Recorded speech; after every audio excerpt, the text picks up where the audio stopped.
আসসালামু আলাইকুম রহমতুল্লাহ।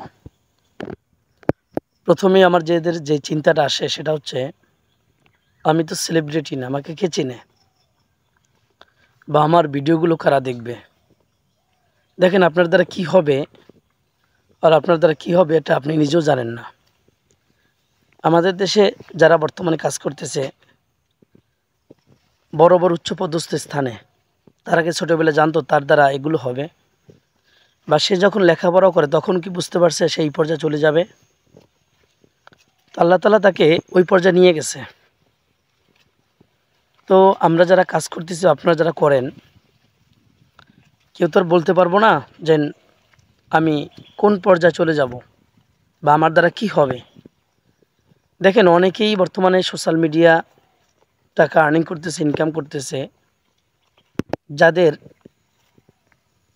অনেকের এই বিষয়ে কোনো যোগ্যতাই নেই, কিন্তু তারা ভালো কথা বলতে জানে, বা যারা ফানি ভিডিও করে তারা ভালো ফানি ভিডিও তৈরি করতে পারে, তাদেরকে সবাই চিনে। কিন্তু আপনাকে কেউ চেনে না। আপনাকে যে কেউ চিনবে সেটা আপনি এখনও বলতে পারবেন না। দেখেন, তারা যারা ভিডিও কাজ শুরু করছে তারা কি জানতো তারা এই পর্যায়ে এসে পড়বে বা এই পর্যায়ে এসে পৌঁছাবে? কেউ জানতো না। কিন্তু আল্লাহ তাআলা তাদেরকে এই পর্যায়ে নিয়ে আসছে।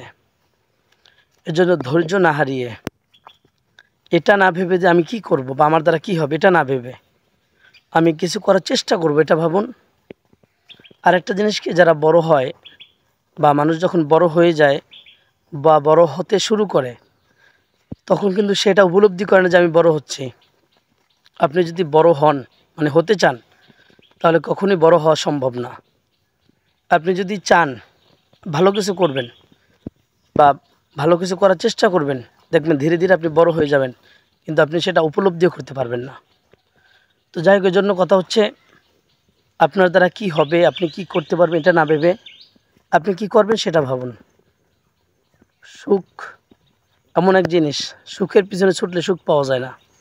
কিন্তু আপনি এমন কাজ করেন যেন সুখ আপনার পিছনে থাকে, আপনি সবসময় সুখের মধ্যে থাকতে পারেন। এই কাজগুলো আমাদের করা উচিত। এজন্য যারা ভাবি আমার দ্বারা কি হবে এটা না, আমি কি করব সেটা ভাবি, তাহলে দেখবেন আপনার কাজের জন্য অনেকটাই সুবিধা হবে আশা করি।